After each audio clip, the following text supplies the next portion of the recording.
Okay, awesome. So, welcome to another episode of the Retention Club. I have the lovely Vicky with me here. It's so nice to see you. Thank you so much for taking time out to do this. Vicky is a CSM at Trumpet right now, but she, of course, has so much customer success experience. She's done everything all the way from like early stage startups to high growth startups. So, I'm like really excited to have you on the show. Thank you. Thank you so much for the invitation. Awesome. So, I think this is like just the second sales tech tool that we're actually talking to. And I'm actually really interested to see whether the answers are going to align or if they're going to be completely different. So, very excited for this. So, we can get right down into it, right? So, I'm a high touch customer account that just bought Trumpet, and you're my CSM. What does my first 30 days look like? Well, firstly, we're really fortunate in that we can actually use our own platform. It's a really fundamental part of that sales to CS handover. So Trumpet will be at the very center of all of that. So what you can expect is taking over that pod, which contains all of your information about how you came to purchase Trumpet, your goals, your pain points, challenges, what it is that we're going to be working on together for over the next 12 months and beyond. So really understanding, taking the time to understand your goals, pain points, further discovery if needed, just so that we could really, Yeah. establish what that success criteria is and what it is that you're expecting. Once we've done that, we'll move to onboarding and training, really targeted training to make sure that your end users are, doing those changes that you really need to see so that you hit your business goals. Helping you to build out all of your templates, of course, get your great looking pods. And then from there, moving on to the adoption phase where we go business as usual. Trumpet is very much embedded in your day to day. And then from there, the cadence goes from there in terms of value reviews all the way up to the first renewal. Okay, wow. I think I really want to be a high touch account of Trumpet right now because it really sounds like you roll out the red carpet for every one of your accounts. And it's amazing that you actually take Trumpet itself to get the context of why I want to use it, which just makes it so much more organic, right? And you get just so much more context driven. And I feel like the time to value as a customer is just going to be so much faster. And that's awesome. Yeah. So I also would imagine that this is quite a lot of more work and effort on your end because now that you have this context, do you have to personalize the experience so much more for every customer, or are you like, is it just like you're used to it by now, so it's not that hard? Yeah, I mean, it's definitely a seamless experience for the customer. They'll have had their sales process run Yeah. by my colleagues in the pod, and then we simply take over and continue that customer journey in the same digital space. So, from a user perspective, it's really seamless, really slick. It just eliminates that repetition, going over the same things. And also it just brings credibility to the CSM, right? Because, we have that really great foundational knowledge of what we're here to do. So it just eliminates that need for, repetition and asking the same old questions. Yeah. Um, Really fortunate in that there's not much lift in terms of personalizing it to customers, but of course each customer has their own unique challenges. So from the customer point of view, it really helps them to have that seamless experience. But then on our side, it Yeah. is then about, delivering what my manager Russ calls nuggets of joy. So delighting the customer, really personalized touch points. Again, just completely bespoke to their situation, their challenges, who they are as a customer, and they don't need to be like huge, massive gestures, but they really do make the difference Yeah. in the customer journey, building value, that rapport building, trust building, Yeah. and yeah, and just feeling super valued and that they're in the right hands. That Trumpet is the best partner for their success. Yeah. Wow. Nuggets of joy. That just sounds awesome. I feel every customer would just love to like discover that in the product, but also discover that in terms of the support they're getting, right? Because it would just feel really great and it would take the pressure off them to like get value immediately. So it sounds like it is quite hands on and you do have like a lot of collaboration and communication going. So, what is like the playbook at Trumpet? Like, how do most of these happen? What are the channels? Is it email? Is it in app? Do you pick up the phone? Walk us through what that looks like. Yeah, so it's a mix of automation and manual touch points. Mm-hmm. Looking to bring more automation into our CS process in 2025. But in terms of that, what we currently have automated, we really make good use of intercom and the in-app automation that we can do in there. So, for Yeah. example, you're a new user, you will onboard onto the platform, and then periodically at the right moment, you will receive really relevant feature education. We also use the in-app communication to celebrate milestones, identify super users. So, for example, when you've made your first 10 pods, your 20, 30 pods, Right. and we'll use that data to then start to think about, is this user a great candidate for a G2 review, for example, or even further than that, is this somebody who could potentially provide a case study around a very particular use case that we're seeing. So in terms of the automation, we'll use that kind of data to help inform us.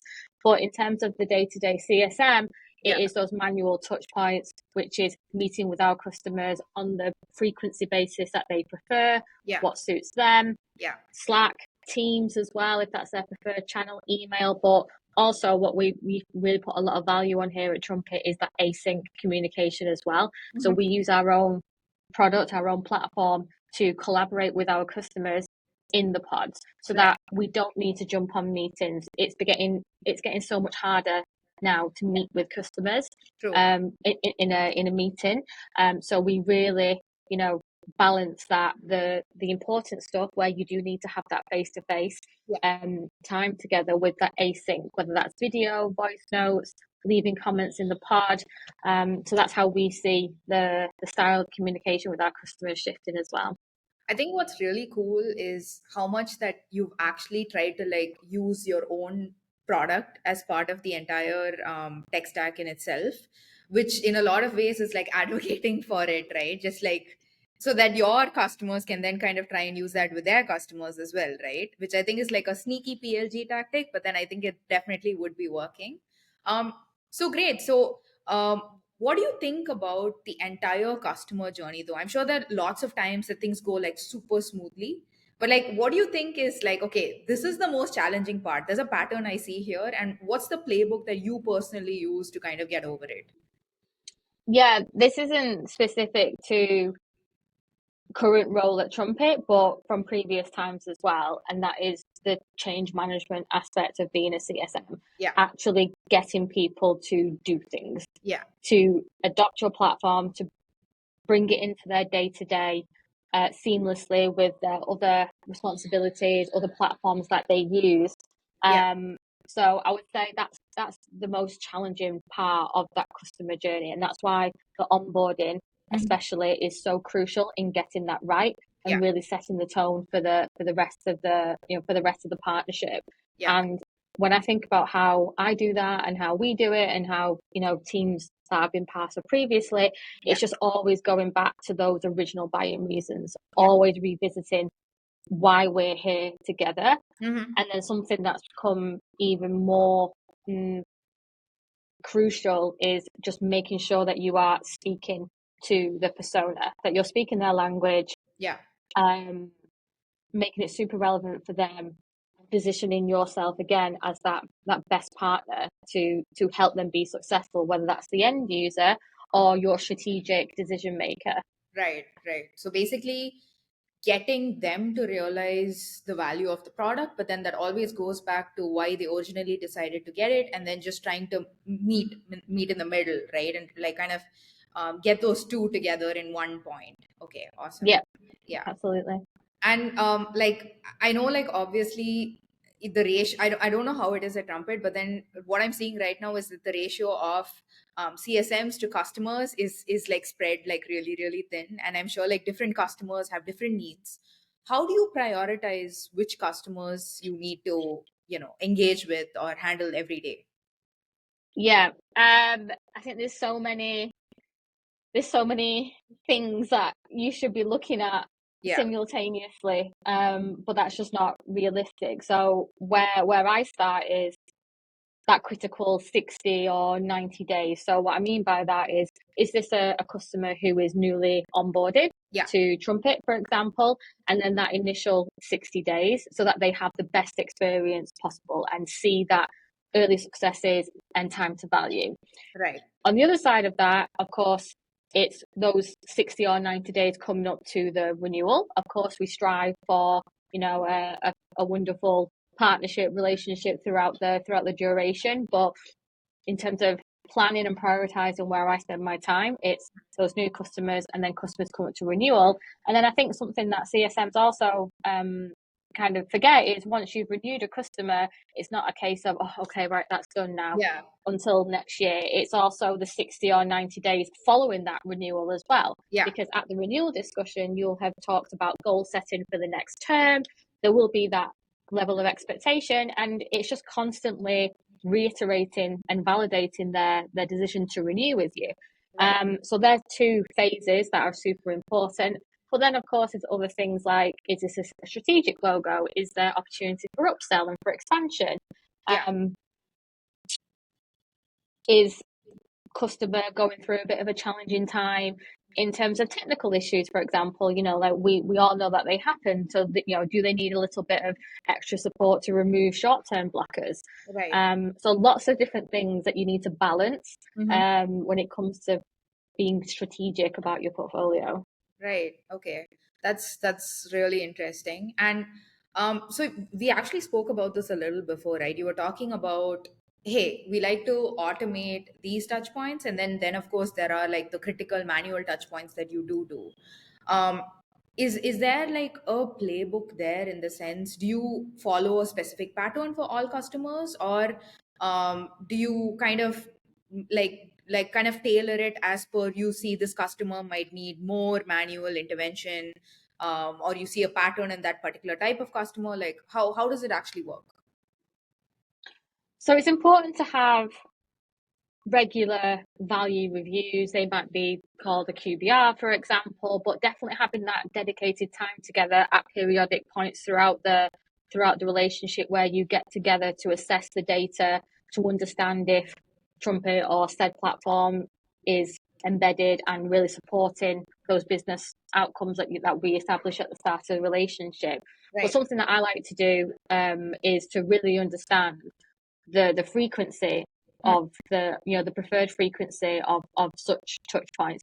Some customers like and want a monthly Yeah. meeting, others don't. Yeah. They might prefer, instead of having like a get together, like this, where we look through the data, they might prefer an async type of thing, where it's a Loom video or a one pager report highlighting the successes and the room for improvement and where we can go next together.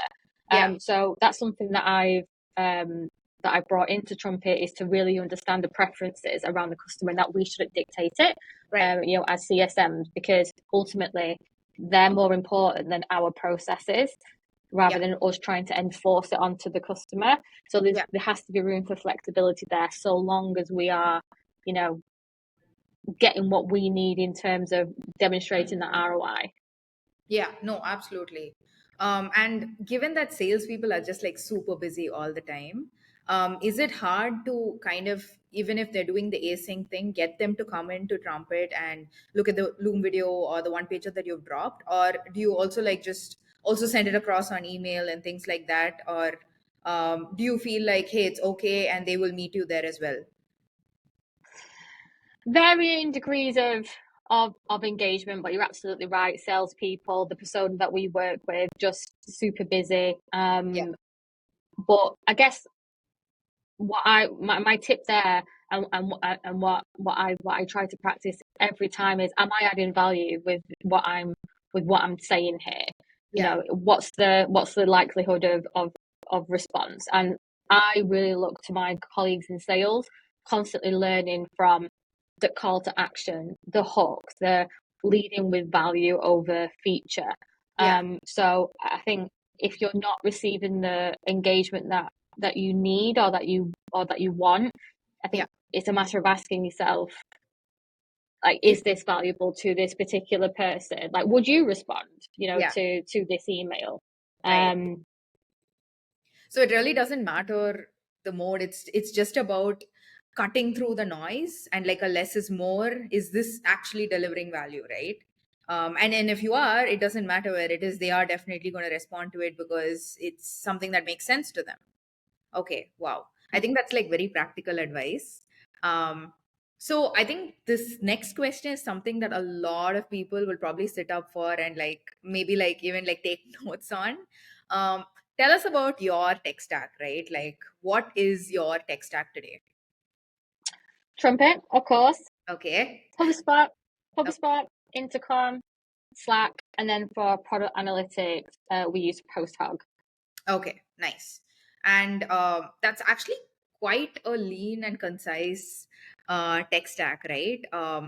Like, how do you think it's evolving? Do you feel like, given that there's a lot more emphasis on customer led growth, do you feel like you're planning to expand that tech stack, or do you kind of feel like, hey, no, it can go even leaner? What are your thoughts on that?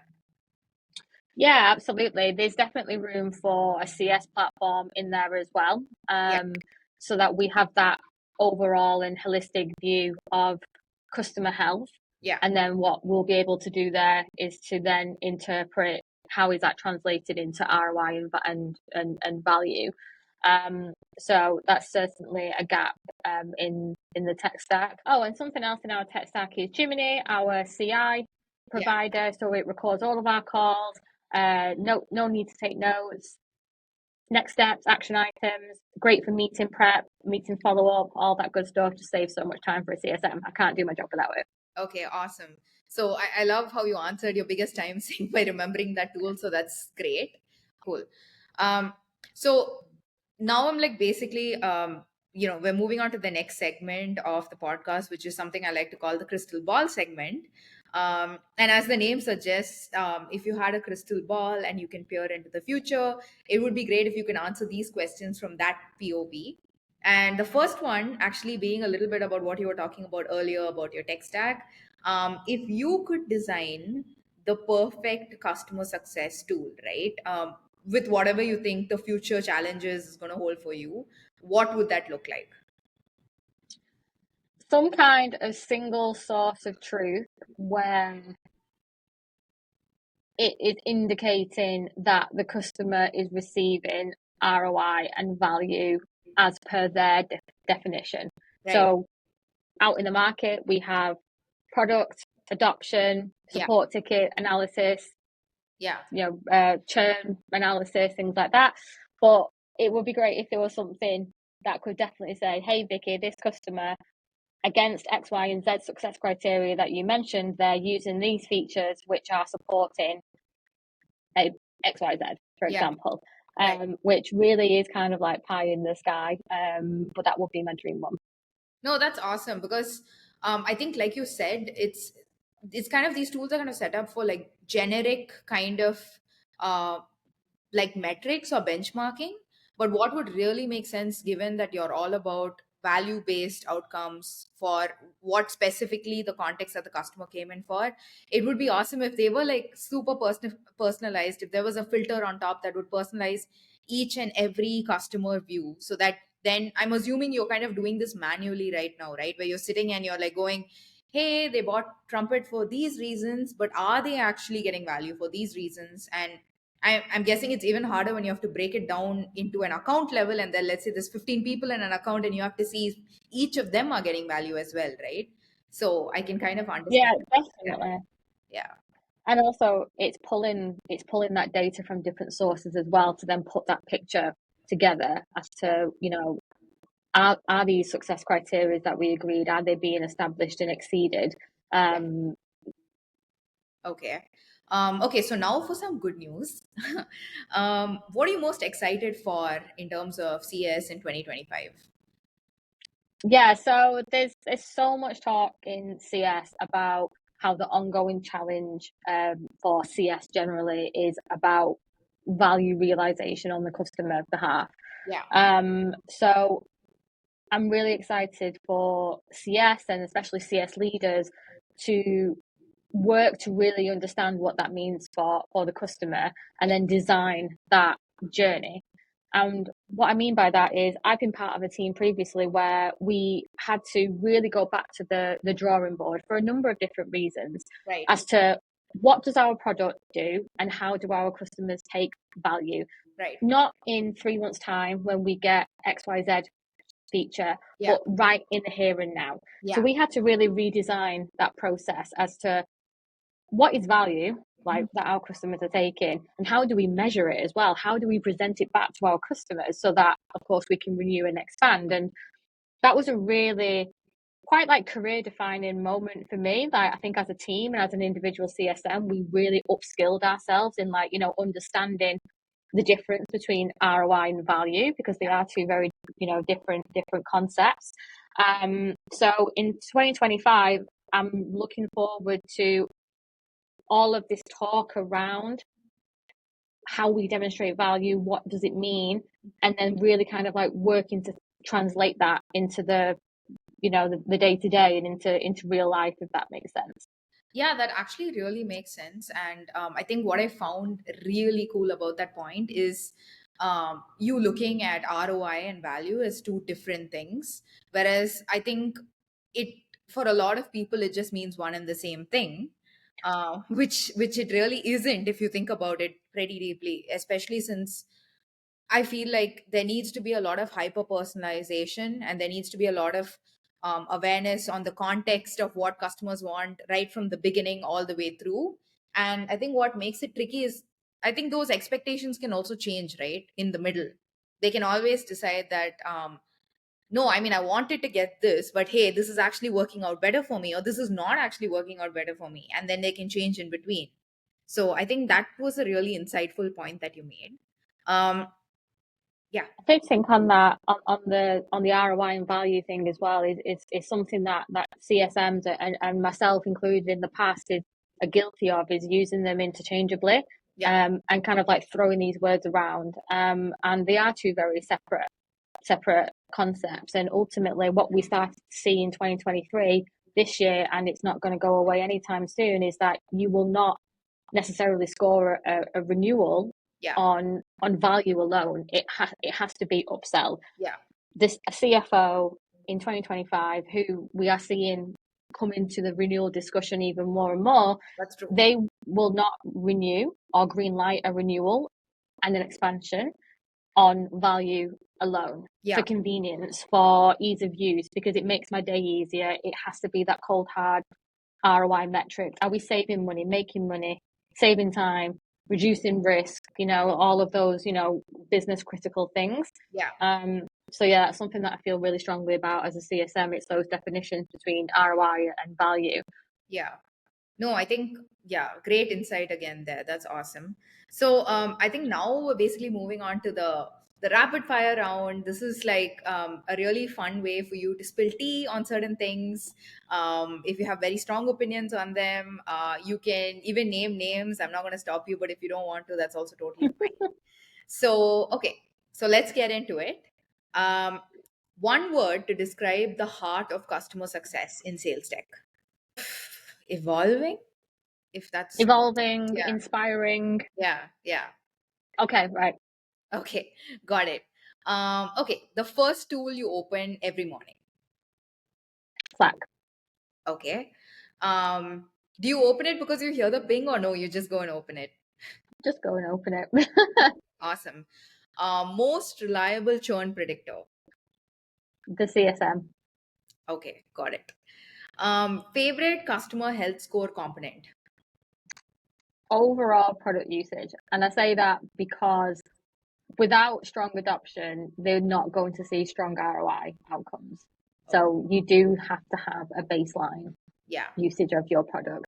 that absolutely makes sense. Biggest time sink in your week. Um, Um, yeah. Most requested thing by customers. So we do really well for integrations. We have over 50, and we also integrate with Zapier. So we actually have over 7,000. So we do a pretty good job on that front. Okay, wow. Best customer feedback channel. All channels, meetings, Slack, all of that good stuff. But what we find really effective is that we have our roadmap public facing, and customers are able to contribute to that directly from our platform. So when they're actually in the platform and they're using it and they think of a great idea, they can simply send it through, and then it comes through to a real person who actually looks at it. And more often than not, they are fantastic ideas, and they get added to our roadmap. Okay, wow, that's cool. Tool that you wish you had but you don't right now.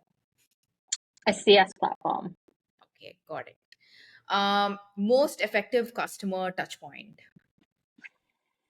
I will say the onboarding, because it sets the tone for the rest of the business relationship, and it's so crucial to nailing that.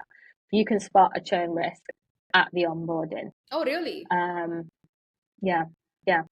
Okay. So it really. Do you want me to expand on that Yes, for a little please. bit? Yeah, That's yeah, yeah, yeah. So onboarding, you you can spot if a customer is a potential churn risk at an onboarding, and take the necessary steps, really from that early stage. So if there's a misalignment, for example, in terms of expectation of your product and where it needs to be or what it needs to do for them so that they're successful, yeah, um, disengagement, poor adoption in that early stages, when we're really focusing on that first time to value. yeah. So to nail the onboarding is really crucial, to take you all the way up to the renewal. So that's definitely mostly effective. That has to be the most effective. Okay, wow.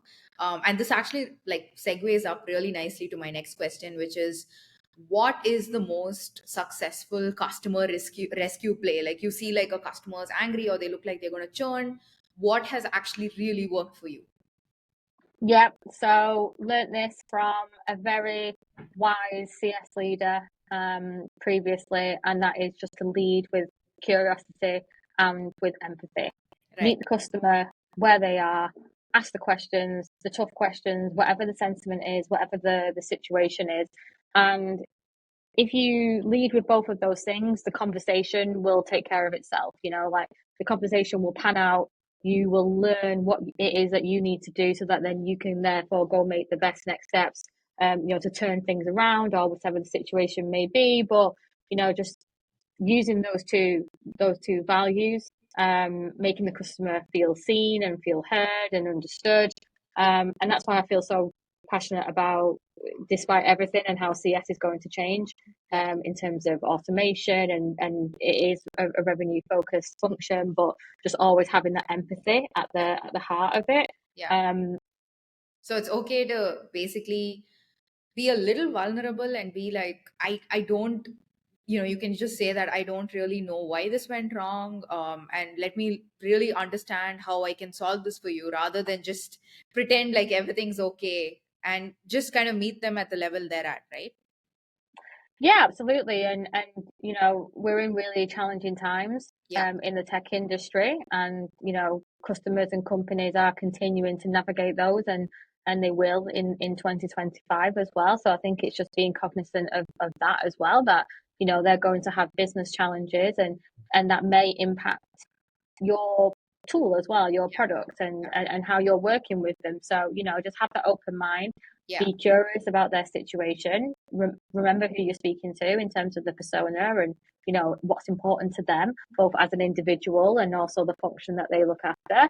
Yeah. And, that's where time and time again, I've seen customers and accounts, like turn around, um, from some From rubbish situations.